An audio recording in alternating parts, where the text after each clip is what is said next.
On today's show, the Atlanta Hawks get the first win of the Quinn Snyder era, a nice hold-serve kind of victory at home over the Portland Trail Blazers. And also on today's show, we'll talk about the Tony Ressler media tour that happened on Friday. All that and more coming up. You are Locked On Hawks, your daily Atlanta Hawks podcast. Part of the Locked On Podcast Network. Your team every day.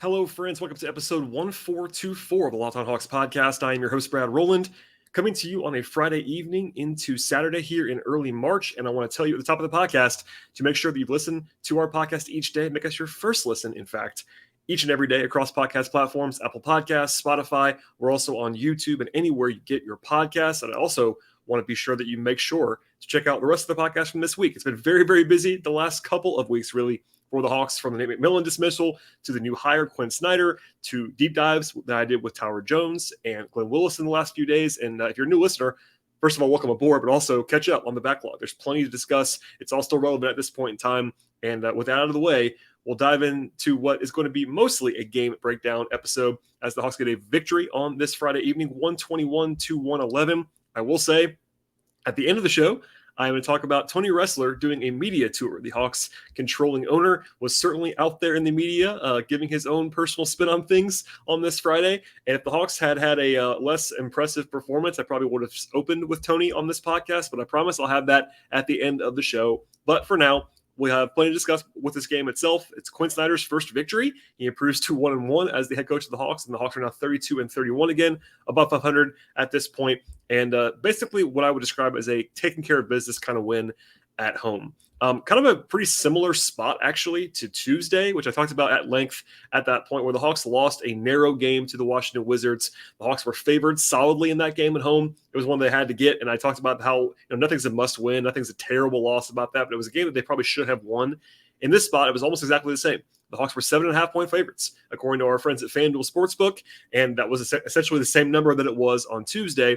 But this Blazers team is sort of an outlier. Portland was number 1 in the league in offense since about mid-January, and also literally dead last, number 30 in the league in defense. So a tough team to prepare for in some ways. Damian Lillard is a legitimate superstar, but the Hawks did outplay the Blazers pretty much start to finish in this game. It got a little bit, I would say, not super comfortable in the third quarter, but then down the stretch, the Hawks did what they sort of failed to do, I should say, on Tuesday. And that was turn a solid lead into a comfortable lead. And that's what they did at the end of the third quarter and into the fourth quarter. And really, it was never particularly competitive down the stretch. Before I get into actually the team takeaways in this spot, I will just say this. Dejounte Murray had a heck of a performance. He was fantastic and the biggest story coming out of the game itself. A career-high 41 points for Dejounte, 6 assists, 5 rebounds as well. He was 17-22 from the field, 5-5 from 3, and 2-2 at the free throw line. He had 23 points on 13 shots in the first half. That matched a career high in any half for Dejounte. And then also coming in a bit of amusing fashion, Murray's career high was 40 before tonight, which he also set against the same Blazers team about 2 months ago on January 30th. Actually, no, less than 2 months ago, 5 weeks ago on January 30th. So I guess he has the Blazers number this season. You might remember this, but Trae Young has owned Portland in the past as well. I guess the Blazers have some defensive challenges against small guards. It's been a friendly matchup for the guards generally across the league against Portland, but Murray was on fire in this spot really the entire game and really carry them for important stretches. Hawks PR had a crazy stat actually as well, that Murray became the first Hawk and only the second player in the history of the league to average at least 40 points, on 6% shooting from the floor, and 75% from 3, and 100% at the free throw line against the same team in the same season across multiple games. Obviously, it's hard to do that, and there's some arbitrary endpoints because of the three-point shooting being as high as it was, and Dejounte getting the line and not missing and all that. But kind of just tells you how good he was in these two games. And Murray was, a huge factor in this spot. Clearly, a lot of talk about Trae Young always, but Dejounte has been a solid number 2 throughout the season, and a really big performance here for Murray. That led to a pretty strong offensive performance for the Hawks in general. Again, kind of grading on a curve a little bit because Portland's defense is really bad, but a 125 offensive rating is very good against anyone. And outside of Murray, they weren't like perfect or anything like that, but it was still very solid. as a team, 57% from the floor in this one and 46% from three. That cures a lot of ills. That shooting is really impressive. Going back to Murray for a second, Quinn Snyder talked about this after the game, but Murray is certainly settled for some quote-unquote mid-rangers, but Murray's mid-rangers, at least recently, have been more manageable. Those like 10, 12 footers where he gets to his spot, intentionally rises up and makes that very comfortable look for him versus the traditional long two of like that 18-footer, which is a lot less efficient. Murray has been efficient on those little 10-footers, 12-footers, 8-footers, and he's very, very good in that range. With Snyder basically was sort of endorsing that as a shot. I definitely agree with that. He's very comfortable there, and it goes to efficient offense. The Hawks did have 17 turnovers. That's way too many for what the Hawks want to do, but they had 30 assists, and that sort of offset some of the lack of ball security in this game. A pretty impressive stat as well in the first quarter. The Hawks had 13 field goals in the first quarter of this game, and they assisted on all 13 of them. Just for reference, the league leaders in assist rate in terms of like percentage of field goals assisted on are like in the 65% range. So 100% for a full quarter is pretty crazy, and that set the tone pretty early and often. The Hawks were going to be able to move the ball and do so effectively in this game. They were going to the glass as well on offense, and generally a well-rounded performance, even if it was mostly led by Murray. And then defensively, about a 109 defensive rating in this game. If you are new to that figure, that would be pretty solid this season. And honestly, against this Portland offense, even without Anthony Simons, who didn't play this game for Portland, a pretty good number you have to kind of take against Portland anytime. Dame had 33 for the Blazers, but the Hawks did create 18 turnovers. They did a good job on the glass in this game, and good activity in general. They kept the Blazers well below their free throw average in terms of their creation in this game too, and some really, really good moments from the bench units defensively. Jalen Johnson, Kongwu flying around, just very strong overall. I thought Murray had a better game than he has had in the recent past on the ball defensively. We saw Jalen on the ball a little bit. We saw Hunter have some nice moments on the ball as well. And the Hawks did a generally good job on both ends of the floor in this matchup. Big picture, again, we'll kind of get into the nuts and bolts of the game in a moment after a break. But as far as like the actual performance itself, this is a game where the Hawks needed to win it, especially with a 4-game road trip looming that begins on Saturday with a back-to-back, and honestly a pretty tough back-to-back against Miami. To lose this one, especially after losing on Tuesday, would have been a pretty brutal situation for the Hawks after 2 practices. And just for the record, everyone talked about how important those practices were. Clearly, they wouldn't have been this important without the coaching change, but with Quinn Snyder now involved, Dejounte Murray after the game kind of talked about how they were designed to be kind of like walkthroughs. They ended up doing a lot more in practice than they maybe thought. Offense, defense, install stuff. One of the big questions that continues to be asked of Snyder and everybody else is like, how long is it going to take to have all your stuff in place? And they can't answer that, but clearly they're trying to get up to speed. Everybody is. Snyder talked about how Joe Prunty has been helping him sort of get the calls right and all that stuff, what the Hawks are running. And they're still running a lot of stuff that the Hawks were running before. It's just that they're kind of maximizing what they're capable of, what the calls are, and generally just having a much more modern approach, to be honest with you, on offense and on defense. The rotation has been 9 guys in both games. It's been very slim and trim, and obviously Snyder's already making an impact at this point in time. So all good vibes from everybody involved in this one. We'll get into how it all transpired in a moment. But first, a word from our sponsors on today's podcast. Today's show is brought to you by Nissan, and Nissan's Most Electric Player of the Week is brought to you by the all-new, all-electric 2023 Nissan Ariya, and this week's selection is going to be Dejounte Murray. That should not be a surprise to any Hawks fan. The Nissan Ariya is brilliantly fierce, fiercely elegant, and suddenly powerful, and they bring an impressive combination of traits to the table. Murray embodies that as well. He averaged 28 points per game this week in 3 games. As we all talked about earlier on the podcast, he exploded for 41 points on a career-best night on this Friday in a win over Portland to really key that victory for Atlanta and really drive things home for this Hawks team. Nissan Ariya packs a lot of power, and it will pin you to your seat. And it also has premium intelligence that you're looking for in an all-in-one EV. The all-new, all-electric 2023 Nissan Ariya, the EV for people who love to drive. Shop now at nissanusa.com. All right, we'll move through kind of how this game ebbed and flowed, and really the Hawks led for the vast majority of this contest. They were up 9-4 out of the gate. But by the way, just defensive matchup-wise, I had some questions about what was going to be happening in this game because Portland without Simons is a little bit interesting. They're pretty big on the wings, but also have Dame Lillard. And it ended up being, as the primary look, it was Dejounte on Dame Lillard. It was Hunter on old pal Cam Reddish, who was starting for the Blazers in place of Simons. And then John Collins on Jeremy Grant. And then Trey was hiding on Matisse Thybulle, which is the right thing to do, generally speaking. The Blazers had a lot of turnover issues in this one, had 4 in the first 5.5 minutes. The Hawks were really good on the weak side, I thought, with Capella and Collins in particular in the early going. And then rotationally, no huge surprises, but there was one I would say, notable thing.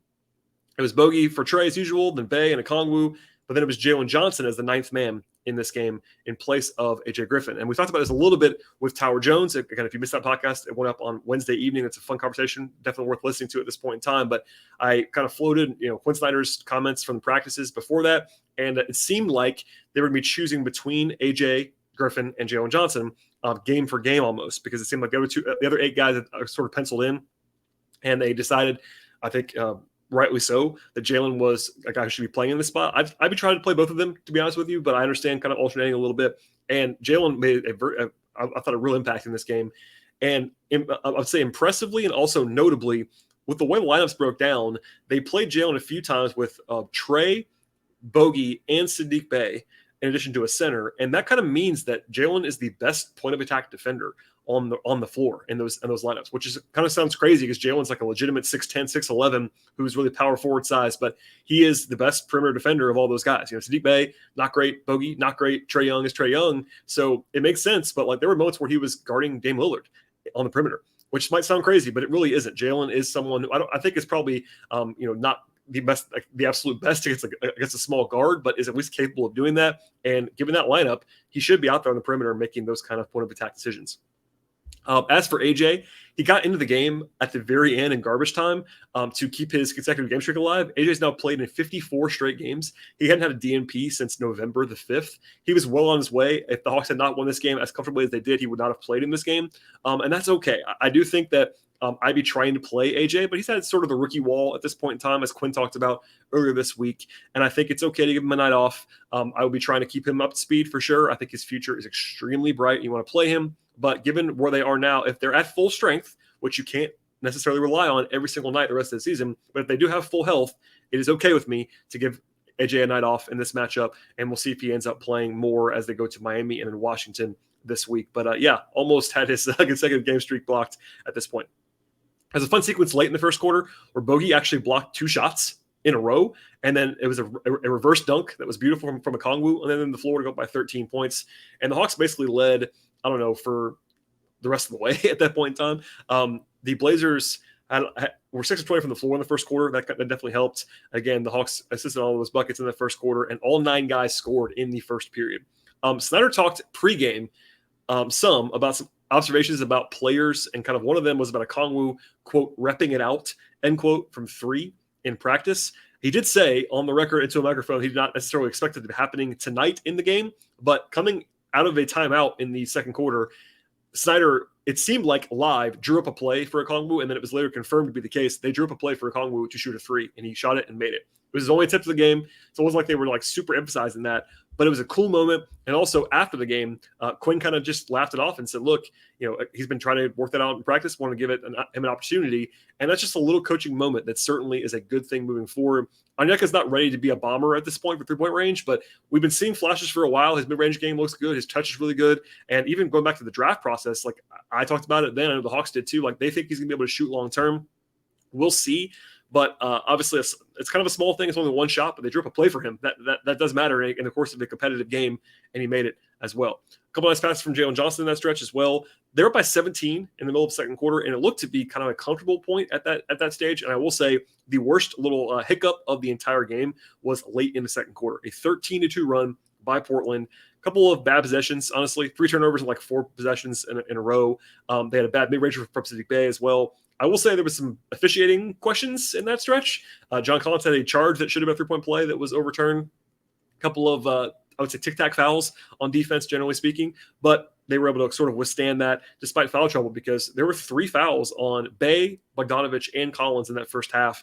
But Trey got going a little bit late in the quarter. And then Murray was, again, just brilliant in that first half. 23 points on 13 shots. And kind of held the Blazers down for the most part defensively. Kind of a ragged start in the third, but Capella had his best stretch of the third, of really the game, I thought. Had back-to-back buckets in the middle of the quarter. That forced a timeout by the Blazers. One of them was candidly an awful pass by old pal Cam Reddish. But the offense was really going in the third quarter, but the defense kind of wasn't. That was the worst stretch of defense in the game early in the third quarter, but they gave up 20 points in like 7 minutes or so. Do the math on that. It's not great necessarily. And the lead was down to 9 with about 3 minutes to go in the third quarter. But then Trae Young, who hadn't had a great game to that point, really found it for a little bit of time. He had a trio of three-pointers, 3 in about 2 minutes to give the Hawks some separation. I had just noted on Twitter that the Hawks were kind of in the same range they were in against Washington when they kind of failed to create that separation, and it kind of cost them at the end. But the Hawks did not have that same problem in this game. The lead went from 9 up to 21 with a 17-5 run in about 3 minutes, and that really put the game away. Portland had one little mini run in them in the fourth quarter after Murray got 39 points. The lead was down to like 17 with 5 minutes to go, but really never got particularly close. And by the time the 2-minute mark actually arrived, they were able to step away and enjoy that with some bench clearing and a pretty comfortable win, and followed by a concert. And it was kind of, just one of those festive atmospheres down at State Farm Arena. We'll get into kind of the way the players sort of broke down this game now, and we'll save the Tony Ressler stuff for the very end of this podcast. But as for the bench, it was some really good signs in general, and they were really good performances again. You can't rely on the bench to just be this electric all the time, but it was very, very solid here. By the way, we'll just kind of overlook Griffin and Aaron Holiday, who played 2 minutes. Shrug on that. But Bogey didn't have a great game, but had 7 points and on 9 shots, 2 assists. Did those 2 blocks in a row, was plus 13. He was just kind of out there. He had a couple of good games before this, so no worries there, but he was just kind of okay-ish. Jalen, I thought, was really good. 8 points, 4 assists. That's a very nice figure for him. 4 rebounds, had a steal, plus 18, and 4 of 6 from the floor. Really active in transition. That's something that Quinn Snyder praised him for before the game as well. And good to see him sort of not having any sort of rust or anything. He hadn't played in a few days, obviously, after having the DNP on Tuesday. And he was flying around in a very, very encouraging fashion. Saddiq Bey had 7 points on 8 shots, was 0-3 from 3, but 3 of 5 on 2s. 3 rebounds, 2 assists. I think defensively, as we discussed with Tyler on the podcast on Wednesday into Thursday, it's still pretty rough, but he just had that value of being able to sort of space the floor and be guarded and give the extra room to the perimeter guys for the Hawks. And then Okongwu, 7 points. They have 3 steals and a block in this one to go along with his 4 turnovers. Is a little bit weird for him. I'm not sure what happened there, but 3 of 5 from the floor and 1 of 1 from 3. I don't think he was fantastic, but he was certainly pretty good. Him and Jalen Johnson have a nice chemistry together. That's been the case for a while now, and they did a lot of great work in their stretches of play. To the starters, Collins and Capella kind of had weird, quiet games. Not terrible, but not great either. Collins took 4 shots in 23 minutes. Obviously, this is not anything new. His role is so small now for myriad reasons, going back to McMillan and all that stuff. I don't know if there's a plan to break him out of that, but he was relatively quiet in this game. I think defensively he was very important and very solid, but offensively just didn't do anything wrong. Just had 6 points on 4 shots. Was very quiet. Clint Capella, 11 points, 12 rebounds, had a steal and a block, a couple of nice highlight plays on the defensive glass and around the rim. Had a big block on Cam Reddish at one point, sort of a meet you at the rim kind of thing for Clint. I thought he was fine, just didn't have the huge runs that Okongwu and Jalen had. DeAndre Hunter had a really rough first half. It was better after halftime. 17 points on 14 shots for DeAndre, 4 rebounds and an assist. 2 turnovers is fine for him. He was +1 in 32 minutes. He and Murray only got to play more than 29 minutes in this game because of the comfortable state of play. Trey, we'll go there now. 23 points, 11 assists, 7 rebounds, 2 steals for Trey. He was a game best +25. He was on the court for that bench run in the first half that was just Trey plus bench. That was very, very effective. Only 3 of 9 on 2s, but 8 of 8 at the line and 3 of 5 from 3. I thought Trey got it going in a big way after that first quarter and a half kind of lull, and he was quite good after that. Wasn't his game. Obviously this was a more of a Dejounte game, but I thought Trey, especially those 3 threes, really kind of put the game away in some respects in that little stretch, but we were very valuable. And then defensively, he competed, I thought, in this game. And then Murray, again, we talked about him earlier, and also we're talking about Nissan and the Nissan Aria, which is a fantastic product, as I will say again. But 41, 6, 5 for Dejounte, and he can't make every shot like that. My friend Glenn Willis shared his shot profile. A lot of shots that you don't necessarily shoot that well on all the time, but Murray's a tough shot maker, and he had it going from 3 in this game, and 12 of 17 from 2. It was very, very effective, and he had a night to remember at the very least. Okay, before we get off of this podcast and talk about a little bit more of what's to come coming up with the back-to-back actually on Saturday, and also get into Tony Ressler stuff, a word from our sponsors on the podcast. Today's show is brought to you by Built Bar. If you're looking for a delicious treat at this point here in March, but you don't want all the fat and calories to go along with it, Built Bar is a fantastic option for you. I know a goal of mine in 2023 was to eat healthy. I'm trying to do all right with that at this point in time. Built Bar is a huge part of that approach, and Built Bar is really perfect to blend that taste as well as the health aspect. They have a ton of awesome flavors with Built Bar, including my personal favorite, which is cookies and cream, in addition to flavors like peanut butter brownie and coconut almond. And they have 100% real chocolate on the outside. Built Bar tastes like candy bars. They have 130 calories and 4 grams of sugar to go along with a whopping 17 grams of protein.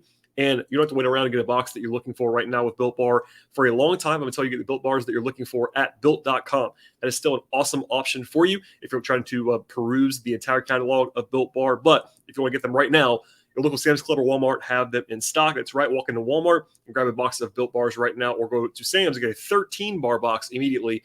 And that's definitely a good way to invest in Built Bars. Make sure to check out Built Bar no matter where you get your Built Bars at this point in time, and dive in today. All right, and before we look ahead to the week that is to come and a 4-game road trip for the Hawks that begins on Saturday, an interesting kind of out-of-nowhere media event on Friday. Tony Ressler, the Hawks controlling majority, however you want to say that, owner, the face of the ownership group, the lead decision maker in the franchise, he gave 4 different interviews to outlets on Friday. It kind of came out of nowhere. I will say, if you read the Jeff Schultz of The Athletic interview, he kind of sets the context for that. I guess he and Ressler had an exchange earlier this week that's notable. I definitely recommend reading all of this stuff. The 4 interviews, just for the record, were ESPN, Adrian Wojnarowski, which came out first, and then it was Lauren Williams of the AJC, Jeff Schultz of The Athletic, and then also it gave a 12-minute interview to 92.9 The Game in Atlanta, the radio station.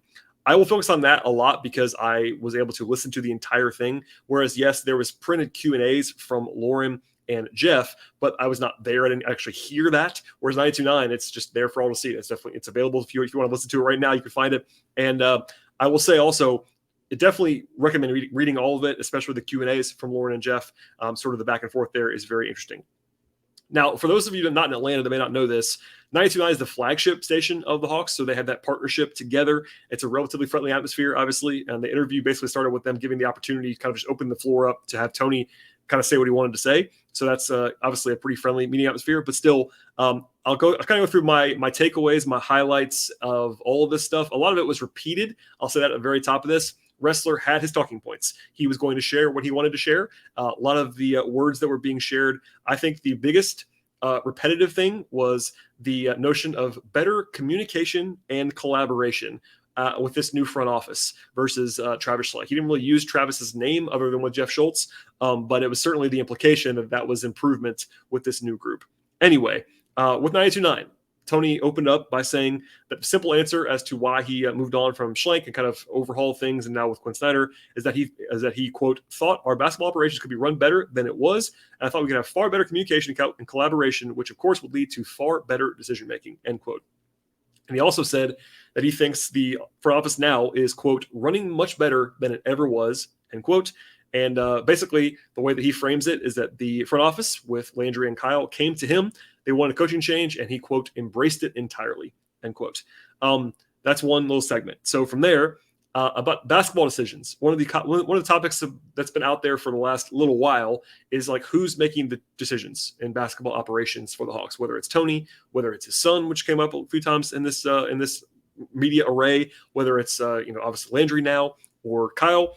And the way that Tony kind of put it is that he put it all on Landry at this point in time. Quote, my job is to put the best people possible in charge of both business operations and basketball operations. And another quote here, our front office has made every meaningful decision made by the Atlanta Hawks, which I have challenged and embraced ultimately. Our senior professionals make all of our most important basketball and business decisions, end quote. That's what he said in 92.9. With the AJC and Lauren Williams, he said the following, I've never overruled the front office. So I don't know. My job isn't to overrule. My job is to challenge and to make sure you have people in charge that make good decisions. And if you don't think the good decisions are coming and happening consistently, you have to change senior management, which I did, end quote. Now, here's my first pushback, and I will try to be careful with what I say here, but some stuff I don't just agree with him saying out loud, honestly. And honestly, this is one of those things where I just don't think this is true based on multiple reports across multiple years, what I've heard consistently, what he's even said at times on the record in previous years. I think Tony has, at least in the past, not always, but certainly has in the past, overruled decision makers. I think that's kind of been out there. He's admitted in the past that he's been kind of a meddler and kind of been someone who's been involved in decisions. And look, he said on the record a few different times that the buck stops with him. That's the right thing. He's the owner. He's the owner of the team, and clearly he has the ability and every right to make any decision he wants to with the Hawks. Now, I don't think that it's really reasonable to suggest that he has, never overruled the front office based on what I have heard and what's been reported out there about how involved he has actually been. If you want to get into semantics, you certainly could frame that argument, and I think Tony probably did that in talking about this kind of stuff. But that's one thing that I didn't necessarily, didn't sit with me fantastically, just because I think that's probably not true based on what I've heard and what's been reported, candidly. Okay, from there. He was asked a few times about Nick Ressler, his son, which, for background, there was multiple reports dating back to after the Travis Schlenk dismissal or jettisoning, however you want to say that Nick Ressler, who's Tony's 27-year-old son, he has a role in the front office on paper, but basically there's scuttlebutt that he's been more involved than he probably should be based on his title and experience level, and that he has a huge voice because he's the owner's son. Anyway, he was asked on 92.9 if Nick has any decision-making power. And he said, the simple answer is no. Okay. Then later on in that interview, he said, I think my son is doing a fantastic job, but he also said that it's disrespectful. That's the word that he used to the GM and assistant GM to speculate on Nick being a decision-maker. He came back repeatedly to the collaboration and communication emphasis that I talked about earlier. And then with the AJC with Lauren Williams, I'm going to read the quote to you now. This is probably the most interesting revelation there about Nick. He said, and I quote, I fully acknowledge, for whatever it's worth, that my son, who I'm so proud of, is doing a great job, has a voice in the organization, but by no means does he make any of the decisions. Again, when I don't give an interview about what happened, it seems people create things, and I'm trying to put those to bed. So the simple answer is Nick works in the organization, helps me in both the business and basketball operations, helps me understand the goings-on of the organization, if you will, helps me evaluate what we're doing, but he sits in the same role that I do. He's in ownership, but is full-time to the organization. So the simple answer is no, he's not in charge of the decision-making. Our GM and assistant GM and our prior leadership was in charge, and our current leadership is in charge now, end quote. So it's kind of an interesting answer. Obviously, it's a little bit different than a normal employee because he is the son. And even Tony says there, like he's in ownership despite being a full-time employee of the Hawks. It's a very interesting sort of nuanced thing there. No matter what, it's challenging, to be sure. Also, Jeff Schultz had an interesting exchange, speaking about what kind of changed with Travis Schlenk, and basically asked him what was different after Ressler gave Travis a big deal and a big extension after the conference finals run, and basically fired him or dismissed him or jettisoned him after about a year and a half. And essentially, after talking about the collaboration and communication, once again, that was a theme from all of this stuff. I'm going to read a little bit more to you here. Could we have real communication from the front office to the front office, to ownership, to the coaching staff, to the players? Did that exist? Obviously, I didn't think so. Did I work with Travis to try to be more inclusive? It's a fair assumption that I did. Today, it exists beautifully. I don't mean to be defensive, and I don't want to be aggressive, but I thought our front office could run better. I think we can say that since the Eastern Conference Finals run, we have not been ascending. Nobody would dispute that. He did wish Travis well and said that there was legitimate criticism of ownership to give the extension and then move on that quickly, but he then referenced the team having a, quote, meaningful lack of greatness, end quote, in the results that led to the decision. So I'll put a point on that. The Nick Ressler thing, obviously he's not going to come out and say Nick Ressler has a huge voice in the organization, is making decisions. I don't think anybody's reported that Nick Ressler is like making the decisions. It's more of like he's very, very prominent, involved. I've heard that so many times that it's hard to dismiss. At the same time, there's nuance there, and we'll kind of probably never know how big the emphasis actually is. And it is not a surprise to anyone that he would deny that Nick is like being a decision maker. As for the rest of the framing, it's pretty critical of Travis in a lot of different ways, which is not a huge surprise. He's not there anymore. And when you move on from a guy, you're probably going to be incentivized to make it look like the grass is greener. Obviously, Travis had his faults, and I talked about that a lot, but he also did a lot of good things. The draft record is what it was. He built a team that's been a playoff team the last several years. He was the architect of that. Anyway, it was pretty stark to me. Like Tony had sort of on message, trying to turn the page and focus on the future and really, really praise his current setup. And it seems like he certainly had it in his mind to deliver that collaboration and communication message, implying that they did not have that same message under Travis. Okay. Next thing on the agenda is the luxury tax. And look, I have been kind of banging this drum for a while. I'll say this now. I don't think that the Hawks have no explanation for not paying the tax this year. Now, hear me out. I think that they made themselves worse by avoiding the tax this year. But there's been a sort of misunderstanding of what I've said about the tax in the past. And it's that essentially Ressler's been saying for a long time that he's willing to pay the tax on the record several times. And I think that they made moves this summer and into the season that were clearly cost-cutting moves that made the roster worse. Now you can debate how much those moves mattered. There's this whole side debate about how Kevin Huerter's career is going to go. None of that matters in this conversation at the moment. Would they have been better with Kevin Huerter? Obviously, yes. Would they have been better with DeLon Wright if they had tried to pay him money when they had his full bird rights? Yes, they would be, etc. So roles, none of that stuff matters. My point is they have said one thing and done another.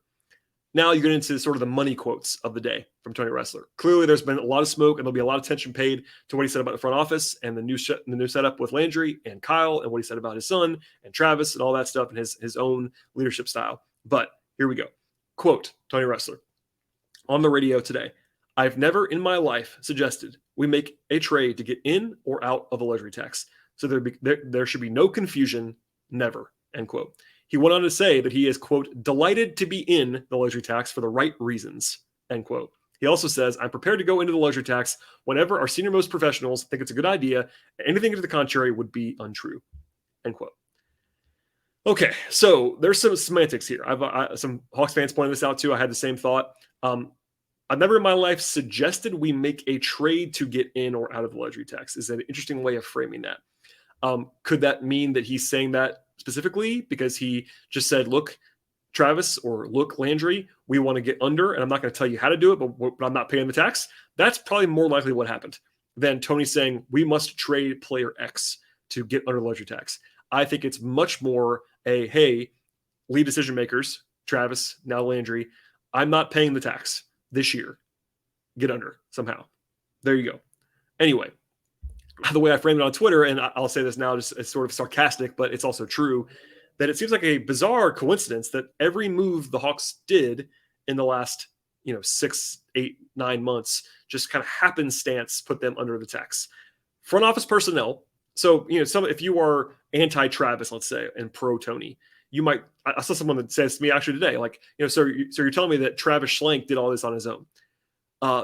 Generally speaking, front office personnel don't cut costs for their own enjoyment. Like, it doesn't do anything for Travis to avoid the luxury tax. It's not his salary that's going out. And also, I literally asked Landry Fields at Media Day before the season about the Hawks having the 15th roster spot open on the podium, and he indicated they were leaving it open for financial flexibility, which essentially was tax reasons. He admitted that on the record on the podium. Now, did that mean that he had a mandate? Maybe not, but I think it's kind of strange credulity that Tony Ressler did not, let's just say, lead the charge of not paying the luxury tax this year. Here's some more examples, and I won't go down on every rabbit hole here, but the Hawks did not just trade 2 draft picks to get Garrison Matthews and Bruno Fernando. They did it to get far enough under the tax so they could take on Saddiq Bey without going into the tax. And that doesn't even count the Huerter trade. Put the Huerter trade to the side if you want to. I wouldn't, but because that was clearly a cost-cutting move. But put it to the side if you want to. The Moore Harkless trade. They traded Moore Harkless, who they got as part of the Huerter deal, for Vic Krejci expressly to save money. That's the only reason that deal happened, very obviously. Or they also didn't make a real offer to DeLon Wright. I talked about this a little bit with somebody the other day. Look, I'm not telling you DeLon Wright is the greatest player of all time. I like DeLon Wright. It's kind of a meme at this point. But the Hawks didn't make him a real offer. And they had his bird rights. They had no restraints other than money and luxury tax to pay DeLon Wright to get him to stay. And by all accounts, they didn't really make a competitive offer to DeLon Wright. There's little things. Anyway, it's not one thing, but it's kind of insulting to the intelligence of people who can see the transactions that they made to suggest that they have no mandate to get under the tax this year. And look, to be clear again, there are arguments against going into the tax for this year in particular, especially if they do plan to get into the tax later on. I talked to someone very smart around the team today that said this. Like, I'm not disputing that at all. If that was the plan, if the plan was to stay under this year to open yourself up to avoid the repeater tax and go into it more later on, that actually makes sense. But to say that he has never directed the team to get in and out or in or out of the tax seems fairly ludicrous to me, because he's the only one that would care about going into the luxury tax. It's his money. Let's say one more time here that you give him the charitable view and say that it does make some level of sense to stay out of the tax now to go in later on. He could just say that. It's a very rational explanation. And if that's what it is, then that's a very easy thing. And honestly, I wouldn't pile on that. Would I make note of the fact that they're probably made the team worse this year? Yes, but I would be giving them a lot less heat if that was a coherent, explained plan. But instead, he said something that pretty easily is disprovable. Like, it's just one of those things, like it's a PR thing. I think Hawks fans are starting to figure this out now, where like, you can say one thing and it's kind of the same framing. It's like, if for the right reasons, for the right opportunity, we'll go into luxury tax. I've always been in believe it when I see it mode, but even I've never said that beyond this season that I think they definitely won't go in. They certainly could. If the Hawks are winning that next year and they need to go into the tax, because by the way, they're already into the tax right now for next year if they have Bogey on the roster, that's plausible to me. I've never ruled that out. All I said, dating back to June of this last year, was that the Hawks were not paying the tax this year, which the Hawks did not pay the tax, and they had to get creative to stay under it, because I was just hearing over and over again they weren't going in the tax, and they never did. So it's one of those things where, like, I don't think it is reasonable to suggest that the ownership leadership, which is Tony Ressler, never made any comment toward avoiding the tax. That just doesn't make sense at all. Okay, before we get out of here, some overall thoughts. Again, Tony, I think to his credit, to wrap this up in a more positive sense in some respects, his frustration level about being 500 and kind of, underachieving and actually wanting to win, I buy. Tony Ressler is competitive. Now, you can sort of make the joke about luxury tax stuff, but I do think that Tony, while he might be emotional and reactionary in a way that you don't necessarily love as your owner, he does want to win. I believe that. You don't get to where he's been without wanting to win on some level. I think he does have frustration about where they are in the standings. He did say, I think, multiple times that they could and should be better than they've been so far.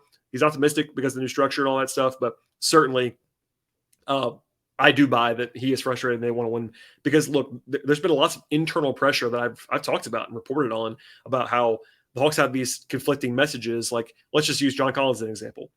One of the reasons why they have not traded John Collins is because Tony Ressler and the leadership have told the front office they don't want to take a step back. And a lot of the avenues for trading John Collins over the last 2 years, no one deal, but a lot of the discussions have basically been, it would have been a lot easier to trade him if they were willing to get worse in the meantime. And I kind of have said multiple times, like, and most of the deals that you ever see for John Collins make the team worse. And that's one of those sort of conflicting things. Now, the Herter trade made them worse, so maybe they were willing to do that. Maybe that was, with Murray coming in, they kind of saw that it was more plausible. It wasn't quite as much of a direct hit, but I do believe that he wants to win, and I do believe he's competitive, and I think he is maybe reactionary, but still someone who at least is invested in having the team win. And I'll say this is not the first time that Tony's done a media tour, at least a mini media tour in some respects, that says he's hands off, and then the basketball folks make decisions, and then he's willing to pay the tax, and then he changes all that behind the scenes at times. Is it possible that it could be true moving forward? Sure it is, obviously. But I can't bring myself to just ignore the history on this one and the intel from how he's operated and in the past and even from the recent past. So I heard from some fans, look, even people that are more plugged in, that they're frustrated by these comments. And obviously just the way that he kind of talks down, I definitely recommend the Schultz interview in particular, because Jeff pushes him in a way that Jeff Schultz does. And I think it was a really good interview by Jeff. And I know not every Hawks fan loves Jeff Schultz, but he has cachet. And I think he's probably the only person in the local media that would have pushed him in that same exact way. And I was intrigued by that. And Tony comes off as being defensive in that interview. And I get why he's kind of being pushed, but the answers are not really all that coherent at times. Kind of just the fact that there's some talking down to, and it's not always believable if you kind of look back at every transaction, if you're really a diehard to kind of take the comments at face value. I can't tell anybody how to feel about this, but it did certainly ring hollow to me in some respects. I'm not a fan anymore. I cover the team as a media member, but if I was a fan, I put myself in that shoes. I was, it hasn't been that long since I was a fan of the Hawks and a season ticket holder, all that. I would not be happy right now with this whole barrage. Now, on the other hand, at least on the comment side, on the other hand, you're very happy about Quinn Snyder. You're very happy about this investment. And by the way, Tony's paying Quinn Snyder a lot of money, and that's good from ownership, to overhaul your franchise and have a real coach that is a top 8 guy in the league for me. that's really a nice thing to have and to see. So it's always nuance here, and nuance is kind of dead in some respects, but I think it's very, very intriguing to kind of talk through that. It kind of ignores you. It kind of tells you to ignore the past when you go through these transcripts and kind of taking it face value, because I do think Tony is involved in basketball decisions. I do think that there are questions about the luxury tax. This year, I think flatly they avoided the luxury tax by the direction of ownership. So that conflicts with what he said. And, it is what it is. Maybe I'm wrong. Maybe I'm the one that's crazy, but it's my obligation and my responsibility to say what I think. And I always do on this podcast. People, I'm sure, will be mad at me on both sides of this, and that's kind of how it all is. I'm sure I might get a call from Hawks PR. It is what it is. But anyway, that's my wrap up on that. And again, one more recommendation, just beyond listening to me, I would listen to 92.9 if I was a Hawks fan. I would read those transcripts of the Jeff Schultz column, of the Lauren Williams column, and also even of what Woj was a little bit more straightforward. It wasn't a straight Q&A. But the fact that Ressler talked to Woj, the national #1 newsbreaker, is interesting too. That's something he normally does. Like every once in a while, probably once a year, maybe twice a year, he'll talk to the AJC, he'll talk to the Athletic, and kind of do like a Q&A sit down. That's not out of the ordinary, but for him to do this on March 3rd during the season was notable. And I think it comes out of, just trying to, correct the record and maybe some PR spin, but that happened today. It was pretty interesting. And that's why I spent a bunch of time on it at the end of this podcast. In fact, it's a very long podcast by my standards on a Friday night. So my apologies for that, but my long-windedness will hopefully not get me yelled at too much. Okay, last thing on the show. The Hawks do play 4 games now away from home after being at home for like 3 weeks straight. If you wrap around the All-Star break, they go to Miami on Saturday for a quick turnaround. It's a back-to-back. It's an 8 o'clock tip-off, so a little bit more extra time there to get settled in Miami, but certainly have to fly down there. That's going to be a challenging game. The Heat are not unbeatable by any means. I'm pretty low on the Heat this year, but Miami played at home tonight, so it's a back-to-back for them as well, but with no travel. Advantage Miami on that front. And then they play Miami again in a mini series on Monday, and then they play 2 games in Washington. So division games, 4 games in a week. And, big picture, if the Hawks can go 3-1, that'd be great. I think a split Miami is what you're kind of aiming for. If you could steal both, obviously you want to steal both. But I think the Hawks will be underdogs probably in both games, and at least at tip-off, so that you can't really just plan on winning both of those games. And then Washington, some revenge factor from the loss on Tuesday. And the Wizards, those are very winnable games on the road. We'll see if they can sort of function there. The first road trip with Snyder, all that stuff, but a back-to-back, and I'll have a full podcast as I always do after the game on Saturday. Please subscribe to the podcast. If you're a new listener, you chose a interesting avenue to enter on the podcast, because I don't usually do 15 minutes of Tony Ressler talking at the end of the podcast, but there we are. It was a very busy day on this Friday. I am probably delirious late into the evening now, but please subscribe to the podcast. Please tell a friend about the show. Follow my Patreon, patreon.com/BTRowland. Follow the podcast on Twitter at LockedOnHawks. Follow me on Twitter at BTRowland. One more plea here. Subscribe across platforms: Apple, Spotify, Stitcher, Overcast, also YouTube. Likes, comments, all that fun stuff is appreciated. And please take a second, if you enjoy the podcast, to tell a friend or two. If you have a Hawks fan friend in your life, please share it with them. Hopefully they will enjoy it. If not, that's okay too, but have them give that a chance. I really, really appreciate all of the support and all of everything else, and listening and watching. It really does not go unnoticed, and I am deeply grateful for all of that. All right, everybody, enjoy your Friday evening into Saturday, and I'll see you after the game on Saturday.